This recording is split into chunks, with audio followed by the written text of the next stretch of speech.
meets it, it gets sent back before it's sent down. It meets with the other relatives who died before it.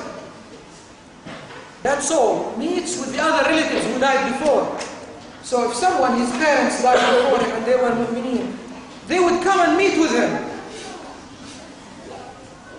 He would meet with the faithful relatives and friends and beloved ones who died before him. I went through that last time.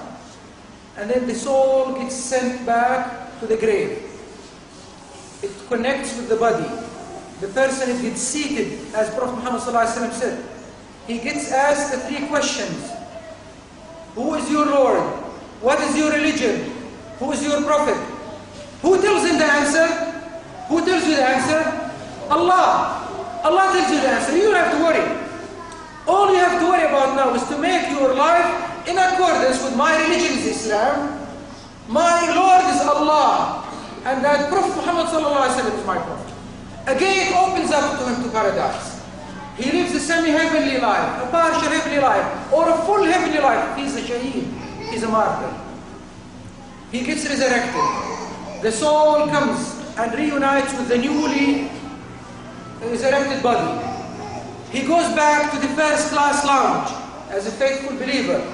And then he gets taken to this very simple questioning, taken account. Or he just passes through if he belonged to the category that we mentioned. And then we go to the fountain, to the hawd of Prophet Muhammad sallallahu alayhi wasallam. There is a huge lake. Every prophet would have a lake of his own, where his followers would come and gather with him around that lake. Prophet Muhammad sallallahu alayhi wasallam would have the biggest lake of all. In Arabic it's called Al-Hawd. Al-Hawd. And it's only the faithful believers who qualify to go to that hawd. And Prophet Muhammad sallallahu alayhi wasallam would greet you and you would drink from that hawd. The water of that hawd is coming from Al-Jannah. When you drink from that Al-Hawd, you would never ever feel thirsty after that. If you want to drink after that, because this is drink coming from Al-Jannah, if you want to drink after that, you would be drinking for enjoyment, but not for feeling thirsty.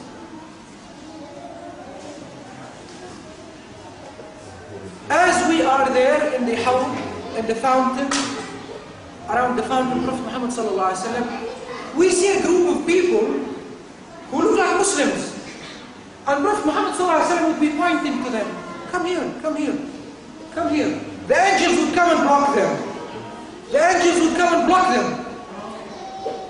Prophet Muhammad sallallahu alaihi wasallam would say, these are from my ummah, Muslims. Let them come. The angels would tell Prophet Muhammad sallallahu alaihi wasallam, they are from your ummah, but you do not know what they did after. They were amongst the Hajj X category. You remember the Hajj X category? By the way, we are hopeful that the Hajj Salih category will really turn them. And I'm using the word Salih basically because the word Salih in Arabic means righteous. The word Salih in Arabic means righteous. This is the righteous Hajj. Hajji, the righteous Hajji. When I say Hajji Salih, that category of the people, the first category, Hajji Salih in Arabic means the righteous Hajji. Salih in Arabic means righteous. It is this righteous Hajji of people who came back from the Hajj, determined that they are not going to be selfish by only taking themselves to Al-Jannah, but they were determined to take others with them to Al-Jannah. And they went to the Hajj X category to reform it, to correct it. And they went to the non-Muslims, invited them to Islam, because other people invited my ancestors and your ancestors to Islam. They go to other people to invite them to Islam, so that the ancestors of those people would pray in the mosques, and they would attend sessions like that with our grandchildren in the future. So, a group of people would be coming towards the fountain of Prophet Muhammad sallallahu alayhi wa sallam. Prophet Muhammad sallallahu alayhi wa sallam would tell them, come in. The angels would block them. They would tell Prophet Muhammad sallallahu alayhi wa sallam, you do not know what they did after. They turned into sinful people. Who of us would like to work for the day when he would go to the fountain of Prophet Muhammad sallallahu alayhi wa sallam? We are still alive, brothers and sisters. We're still alive. And nothing stops you other than your own determination and ambition. And all you or I have to do is to be determined today that I'm going to make changes to my life. That I am going to make changes to my life. Because I want to qualify for that day.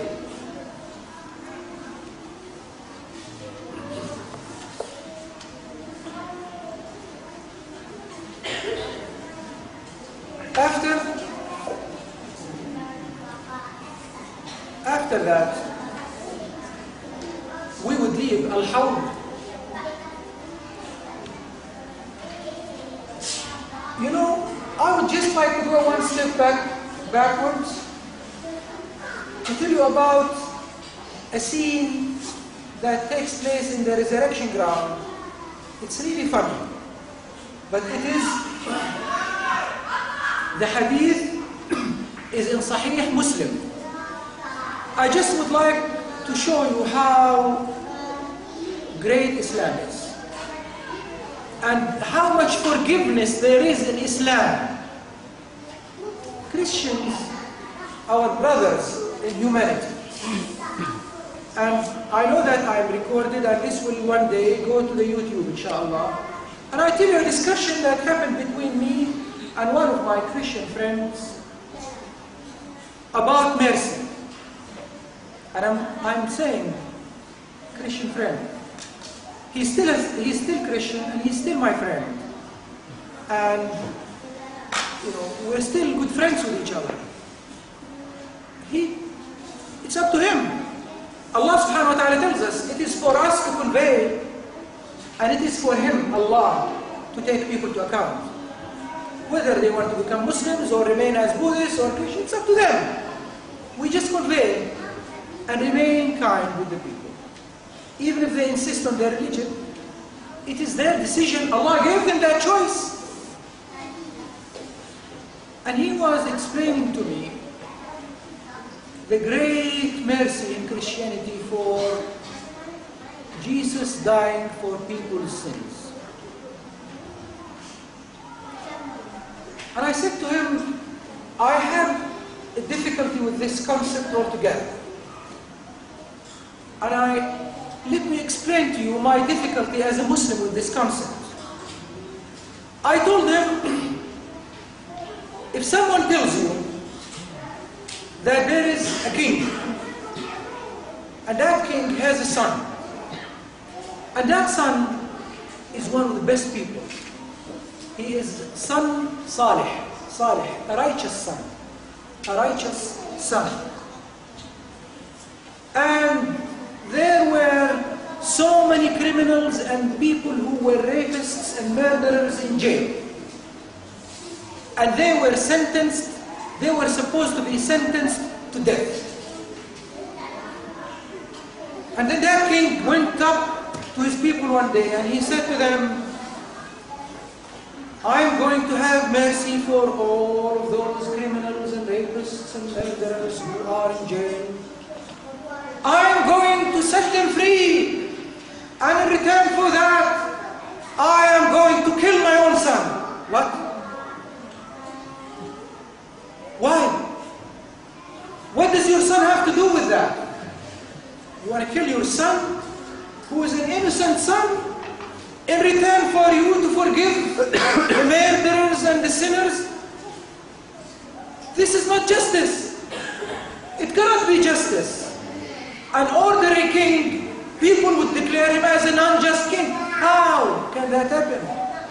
People can just simply ask him, if you hold command of all decisions, why don't you just forgive? Just forgive. Why do you have to go, I'm going to kill my son in return? Why? It doesn't make sense. I was explaining to him as a Muslim that I have a difficulty with that. And then I said to him, let me ask you another question. Are you telling me that people who say, I'm Christian, and he goes and murders people and he's unkind to people, he steals, and that despite doing all of that, he would go to heaven, Al-Jannah, because Jesus died for his sins? He said, no, no, no. We're not saying that. Only the good Christians would go to Al-Jannah. The Christians who live a kind, virtuous life, who live kind to people. I said, but those people earned that already for themselves. If he didn't die for the sinners, then whom did he die for? Then whom did he die for? Our religion, in our religion, Allah subhanahu wa ta'ala tells us that He forgives people if they just show sincerity. Allah subhanahu wa ta'ala forgives them even if they had mountains of sins. Allah would just forgive them. Islam tells us that Allah, He has all the command in His hand. Why would He come and pick up an innocent person would say, in return for forgiving these, I'm going to kill this one? It doesn't make sense to me as a Muslim. And this is why I told them, I assure you, Jesus never said that.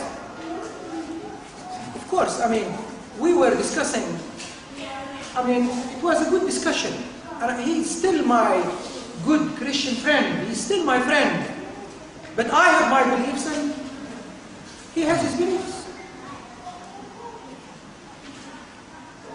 This hadith in Muslim, I will read it in Arabic again for documentation. الحديث في صحيح مسلم عن أبي ذر قال قال رسول الله صلى الله عليه وسلم يؤتى بالرجل يوم القيامة فيقال اعرضوا عليه صغار ذنوبه فتعرض عليه ويخبأ عنه كبارها فيقال عملت كذا وكذا وهو مقر لا ينكر وهو مشفق من كبارها فيقال أعطوه مكان كل سيئة عملها حسنة قال فيقول إن لي ذنوبا ما أراها قال أبو ذر فلقد رأيت رسول الله صلى الله عليه وسلم يضحك حتى بدت نواجذه. This hadith is in Sahih Muslim. And after Prophet Muhammad sallallahu alaihi wasallam said this hadith, he smiled so wide until his teeth showed up. So I want you to smile after I explain to you the hadith. Because it's funny, hadith, it's funny, and it shows you, this hadith is a representation of the great forgiveness of Allah. We're only given signs, brothers and sisters, about what happens in the Day of Judgment. It is only signs. But the forgiveness of Allah is far, far greater. In this hadith, Abu Dharr narrates. He says, a man would be brought up in the Day of Judgment. And remember, I'm going to step backwards where people are being taken into account. And now where are we? In the first class lounge, right? And we are watching. So the man would be brought up in the Day of Judgment, and Allah would tell the angels, show him all of the small sins that he committed. Show him the small ones. There is no need for him to show the big sin. There is no need for him to show him the big sins. Remember, this is an example of how great the forgiveness of Allah subhanahu wa ta'ala is. No religion in the world can compete with that. And remember, those hadiths are just to get the picture closer to us, to our minds. So Allah will tell the angels, just show him his small sins. No need to show him the big sins. Only just reveal the small ones. And then they would show him the small sins, and he would admit every one of them. He would say, yes, yeah, I've done this, and I've done that. And then Allah subhanahu wa ta'ala would tell the